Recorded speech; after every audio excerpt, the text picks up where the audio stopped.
नमस्कार बंधुरा रिंकू हेसेले स्वागत। बंधुरा सबाई केमन आछेन? आज के आमी आपनादेर काछे एक नतून रेसिपि निये चले एसेछि। बंधुरा पटल किभाबे रान्ना करेन आपनारा, आमी आजके एक नतून पद्धतिते पटल आलुर रेसिपि बानिয়েছি। এই রেসিপি আজকে আমি আপনাদের সঙ্গে শেয়ার করব। তো বন্ধুরা রেসিপিতে যাওয়ার আগে আমার চ্যানেলটা আপনারা লাইক ও সাবস্ক্রাইব করে দেবেন। তো বন্ধুরা পটল আলুর এই নতুন রেসিপিটা দেখে নেওয়া যাক। পটল আলুর রেসিপিটা বানানোর জন্য আমি পরিমাণ মতো পটল নিয়ে নিয়েছি। আমি পটলের চারপাশে হালকা করে খোসা ছাড়িয়ে ভালো করে ধুয়ে নিয়ে লম্বা করে কেটে নিয়েছি। সঙ্গে আমি একটা আলু নিয়েছি, আলু আমি লম্বা করে কেটে নিয়েছি। প্রথমেই আমি আলু ও পটল ভেজে নেব। তার জন্য গ্যাসের আঁচে একটা কড়াই বসিয়ে দিয়েছি। কড়াইয়ে পরিমাণ মতো সাদা তেল নিয়েছি। তেল গরম হয়ে গিয়েছে। আমি তেলের মধ্যে প্রথমে আলুগুলো দিয়ে দেব এবং সামান্য পরিমাণ লবণ ও সামান্য পরিমাণ হলুদ দিয়ে আলুগুলো আমি লাল করে ভেজে নেব।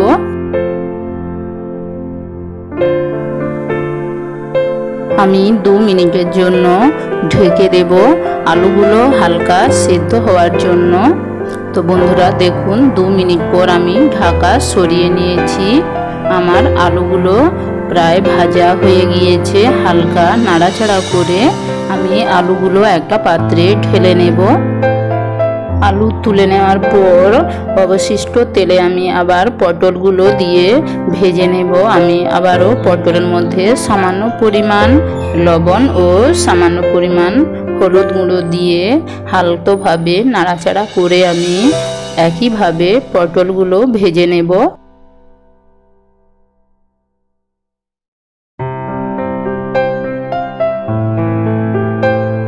দেখুন বন্ধুরা আমার পটল ভাজা হয়ে গিয়েছে। আমি পটলগুলো একটা পাত্রে ঢেলে নেব। দেখুন আলু পটল আমি এইভাবে ভেজে নিয়েছি। আমি আবার গ্যাসের আঁচে কড়াই বসিয়ে কড়াইয়ে পরিমাণ মতো সরষের তেল নিয়ে নেব।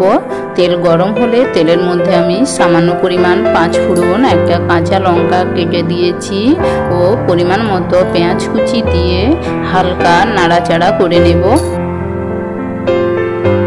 পেঁয়াজগুলো হালকা ভাজা হয়ে গিয়েছে। এবার আমি ওর মধ্যে বেটে রাখা আদা বাটা ও আগে থেকে কেটে রাখা টমেটো কুচি দিয়ে আমি আবারও 1 মিনিটের মতো নাড়াচাড়া করে আদা আমি হালকা ভেজে নেব।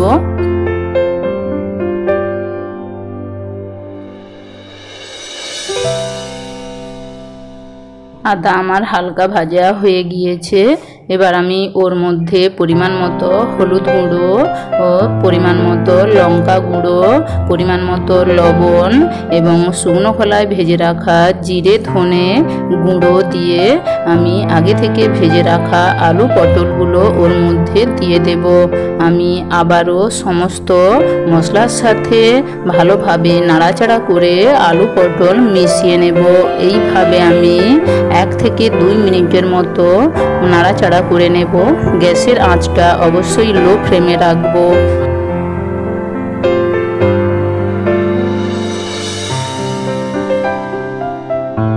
এবার আমি আরো 2 মিনিটের জন্য ঢেকে দেব।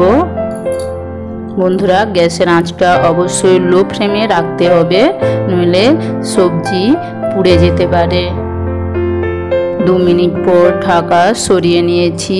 আমি আবারও হালকাভাবে নাড়াচাড়া করে আমি এর মধ্যে পরিমাণ মতো জল দিয়ে দেব।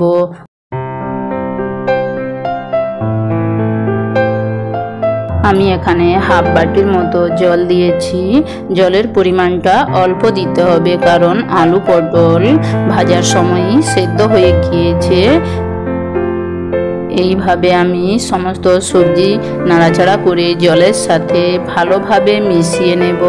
আমার ভালোভাবে মেশানো হয়ে গিয়েছে। আমি আরও 2 মিনিটের জন্য সবজিটা রান্না করার জন্য ঢেকে দেব। 2 2 মিনিট পর দেখুন বন্ধুরা আমি ঢাকা সরিয়ে নিয়েছি। আমার রান্নাটা প্রায় হয়ে গিয়েছে, সবজির জল অনেকটাই শুকনো হয়ে গিয়েছে। আমি হালকাভাবে 1 মিনিটের মতো নাড়াচাড়া করে নেব। দেখুন আলুগুলো খুব সুন্দরভাবে সেদ্ধ হয়ে গিয়েছে। আমার রান্নাটা হয়ে গিয়েছে, আমি একটা পাত্রে নিয়ে আপনাদের দেখাচ্ছি। বন্ধুরা আমার রান্নাটা যদি আপনাদের ভালো লাগে তাহলে আপনারা অবশ্যই একটা সাবস্ক্রাইব করে দেবেন। বন্ধুরা পটলের সবজি বিভিন্নভাবে রান্না করা যায়। বন্ধুরা একবার এইভাবে রান্না করে দেখুন, দেখবেন খেতে কত ভালো লাগে। রুটি কিংবা ভাত আপনি সবের সাথেই এই রেসিপিটা খেতে পারেন। বন্ধুরা দেখুন আমার রান্নাটা দেখতে কত সুন্দর হয়েছে এবং খেতেও বন্ধুরা দুর্দান্ত।